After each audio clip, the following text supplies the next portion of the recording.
Episode की शुरुआत में हमें दिखाया जाता है कि आज शाओजू का बर्थडे है। उसने सुबह जल्दी जाने के लिए केक भी खरीदा था। वो अपने पिता के साथ अपना बर्थडे सेलिब्रेट करना चाहती थी, पर उसके पिता का उसका बर्थडे याद ही नहीं था। शाओजू उसके पिता को उसका बर्थडे याद दिलाने की बहुत कोशिश करती है, पर उसके पिता को कुछ भी याद नहीं आता और वो अपने मैथमेटिकल इक्वेशंस उसके भाई को दिखाने यूनिवर्सिटी चला जाता है। ये सबसे दुखी शाओजू केक को कचरे में फेंक देती है।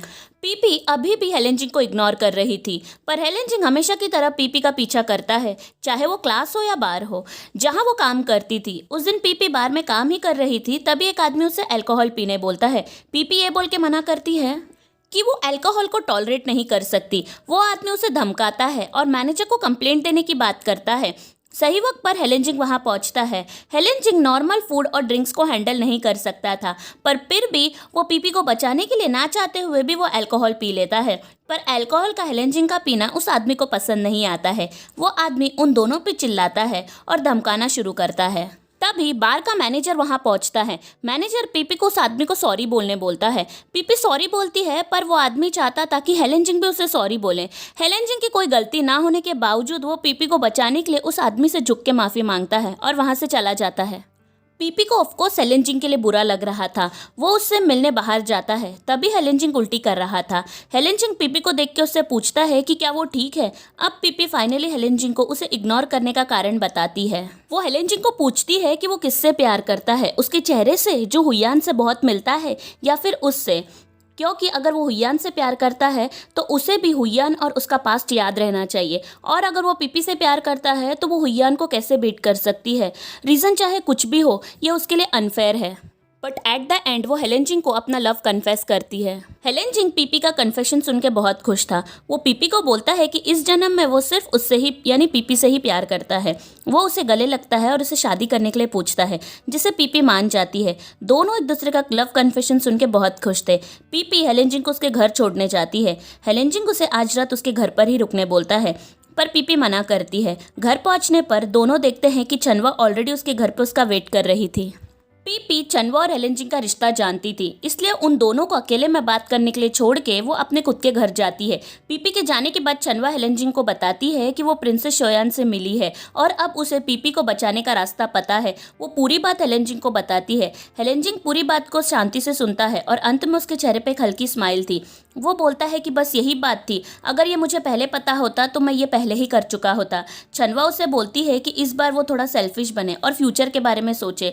वो बोलती है कि अगर पीपी इस जन्म में मर जाती है तो उसका वापस पुनर्जन्म होगा और हम अगली बार भी उसे बचाने का दूसरा रास्ता ढूंढ सकते हैं, इसलिए वो हुयान के लिए खुद को सैक्रिफाइस ना करे। हेलेन जिंग बोलता है कि तुम मेरी बात को नहीं समझ रही हो, हुयान तो बहुत पहले मर चुकी है, अब उसे पीपी को बचाना है, और ना चाहते हुए भी वो हेलेन जिंग की बात को मान जाती है। शूक्शान को शाओजू का बर्थडे याद था, इसलिए वो क्वन्यंग के साथ शाओजू के कैफे में केक लेके जाता है।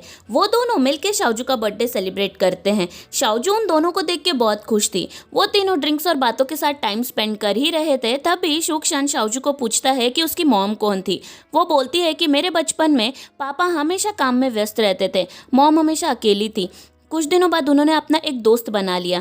वो दोस्त अंकल भी बहुत अच्छे थे, उन्होंने ही मुझे स्पून और फोक यूज़ करना सिखाया। तभी मैं ये सोचने लगी कि अगर ये अंकल मेरे पापा होते तो कितना अच्छा होता, एटलीस्ट लोग मुझे साइको की बेटी तो नहीं बोलते। और मॉम भी उस अंकल के साथ बहुत खुश थी, जबकि वो घर में हमेशा उदास रहती थी। मॉम और अंकल 7 साल साथ रहे, पर जब मैं बड़ी हुई तो मैं बहुत कंफ्यूज थी, ये सोच के कि क्या एक व्यक्ति एक ही समय में 2 रिलेशनशिप में हो सकता है। वो उन दोनों से पूछती है कि वो इतनी सेल्फिश कैसे हो सकती है।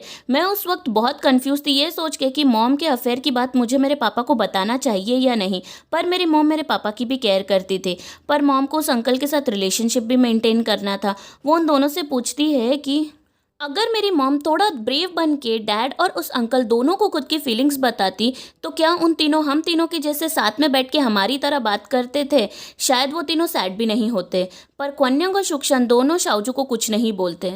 अब दूसरे दिन शाओजू, क्वन्यंग और शूक्शान तीनों मूवी देखने का प्लान बनाए थे। जब वो तीनों मूवी के लिए निकलने ही वाले थे, तभी शाओजू को हॉस्पिटल से कॉल आता है, जिससे उसे पता चलता है कि उसके पापा हॉस्पिटल में एडमिट हैं। उसके पापा का छोटा सा एक्सीडेंट हुआ है। पहले तो शाओजू फ़ोन पे बोलती है कि उसने गलत नंबर पर कॉल किया है, उसके पापा हैं ही नहीं, और वो तीनों मूवी के लिए निकलते भी हैं। शाओजू सिचुएशन को इग्नोर करने की कोशिश कर रही थी, पर बाद में वो अपने पापा को हॉस्पिटल देखने के लिए चले ही जाती है। पर शाओजू हॉस्पिटल में उसके पापा को हल्के चोटों में देखती है और वो वहाँ भी उसे कुछ दिखाने की कोशिश कर रहा था, जिससे इरिटेट होकर वो उसके पापा पे चिल्लाती है और वहाँ से चले जाती है। शूक्शान क्वन्यांग को शाओजू को समझाने के लिए भेजता है। क्वन्यांग शाओजू के पास जाके बोलता है कि उसने एक बात नोटिस किया है, वो और उसके पापा दोनों एक जैसे ही हैं। दोनों एक दूसरे से प्यार तो करते हैं, पर तुम दोनों को समझ नहीं आता कि फीलिंग्स को कैसे एक्सप्रेस करें। काफ़ी समझाने के बाद शाओजू वापस अपने पापा के पास जाने के लिए मान जाती है। वो उसके पापा के पास जैसे ही जाती है, उसके पापा उसे एक बर्थडे कार्ड और छोटे बच्चों वाला क्लिप्स देते हैं। शाओजू उसके पापा से कहती है कि वो आज उसका बर्थडे नहीं है और वो इन क्लिप्स को लगाने के लिए बच्ची भी नहीं है, पर वो गिफ्ट्स के लिए थैंक यू ज़रूर बोलती है। उन दोनों को खुशी खुशी बात करते हुए देख के शूक्शान और क्वन्यांग भी खुश होते हैं। अगले दिन जब पीपी कॉलेज जाती है, उसे वहाँ ट्यांगशिन दिखती है। उसके बाद वो शाओजू को कॉल करके ट्यांगशिन के चाइना वापस आने के बारे में उसे बताती है। शाओजू बोलती है कि वो ऑलरेडी जानती है, क्योंकि कुछ दिनों पहले जब वो अपने पापा का मेडिसिन लेने हॉस्पिटल गई थी तो उसे वहाँ जाइलिन मिला था। अब फ्लैशबैक दिखाया जाता है जो शाओजू पीपी को बताती है। शाओजू को देख के जाइलिन उसे बात करने आता है। वो उसे बोलता है कि उसका और ट्यांगशिन का ब्रेकअप हुआ है। वो जैसे ही पीपी के बारे में उसे पूछता है, शाओजू बोलती है कि पीपी ठीक है।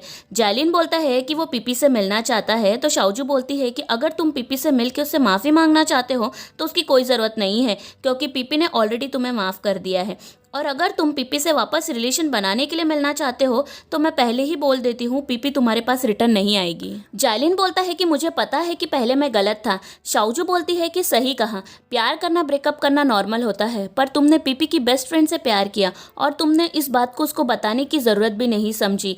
कहाँ गई तुम्हारी पीपी के लिए रिस्पेक्ट और तुम्हारे रिलेशनशिप के लिए रिस्पेक्ट। और अब पीपी का ऑलरेडी बॉयफ्रेंड है तो तुम्हें उसके पास जाने की कोई ज़रूरत नहीं। अब अगले सीन में फांग जिंगशू हॉस्पिटल जाके एक बच्चे को देखती है। उसके बारे में रूमर्स सही थे, वो प्रेग्नेंट थी इसलिए वो इंडस्ट्री से गायब थी, और वो बच्चा एक ह्यूमन का था इसलिए वो वीक था। डॉक्टर्स भी फांग जिंगशू बोलते हैं कि बच्चे की हालत ख़राब है और उसे बुरे से बुरे हालत के लिए तैयार रहना पड़ेगा। डॉक्टर के जाने के बाद वहाँ बोजोंग आता है। फांग जिंगशू बोजोंग को बोलती है कि मैंने प्रिंसेस शोयान का इंस्ट्रक्शंस फॉलो करके गोल्डन फ्लावर मिरर को यूज़ किया, पर उस पर लिखे हुए कैरेक्टर्स उसे समझ नहीं आया। बोजोंग बोलता है कि उसमें तुम्हारे बच्चे को बचाने का रास्ता लिखा हुआ है, पर वो बहुत ही क्रूअल है, पता नहीं तुम कर पाओगी कि नहीं। फांग जिंगशू बोलती है कि मैं मेरे बच्चे को बचाने के लिए सब कुछ करूँगी, चाहे तो मैं मेरी जान भी ले लूँगी, पर मेरे बच्चे को मैं बचाऊँगी। बोजोंग बोलता है कि तुम्हारी जान की ज़रूरत नहीं है, पर किसी और का जान ज़रूर लेना पड़ेगा। फांग जिंगशू बोलती है कि इसका क्या मतलब है। बोजोंग बोलता है कि तुम हेलेन जिंग को तो जानती होगी ना, वो भी हाइब्रिड चाइल्ड यानी ह्यूमन फॉक्स चाइल्ड है, और वो भी जन्म होते वक्त वीक और ब्लाइंड था। फांग जिंगशू बोलती है कि मैंने सुना था कि प्रिंसेस शोयान ने ही उसे बचाया था, तो मैं भी मेरे बच्चे को बचाने के लिए प्रिंसेस शोयान से ही मदद मांगूंगी। तो बोजोंग बोलता है कि तुम्हें पता होना चाहिए, हेलेन जिंग को बचाने के लिए एक लड़की ने अपना लिवर सैक्रिफाइस किया था, तो तुम्हारे बच्चे को भी उस लड़की का लिवर ही बचा सकता है। जैसे ही तुम उस लड़की को मार के उसका लिवर उसे निकाल के उस लिवर का सूप बना के अपने बच्चे को पिलाओगी तो तुम्हारा बच्चा भी ठीक हो जाएगा। फांग जिंगशू बोलती है कि क्या यही एक रास्ता है और उसके लिए उसे एक इंसान को मारना पड़ेगा, और वो लड़की के पास हेलेन जिंग का ऑर्ब है। फांग जिंगशू बोलती है कि क्या यही एक रास्ता है और उसके लिए उसे एक इंसान को मारना पड़ेगा, और वो लड़की के पास हेलेन जिंग का ऑर्ब है। अगर मैंने उस लड़की को कुछ भी किया तो हेलेन जिंग मुझे नहीं छोड़ेगा। बोजोंग बोलता है कि तुम्हें गिल्टी फील करने की कोई ज़रूरत नहीं है, वैसे भी वो लड़की 24 साल से ज़्यादा नहीं जिएगी और अब उसके पास ज़्यादा टाइम भी नहीं है, और उसके बाद उसका वापस पुनर्जन्म होगा, पर अगर तुम्हारा बच्चा मर गया तो उसका पुनर्जन्म नहीं हो पाएगा, इसलिए ध्यान से सोच के फैसला करो। ये बोल के बोजोंग वहाँ से चला जाता है और यहाँ पे एपिसोड 18 ख़त्म होता है।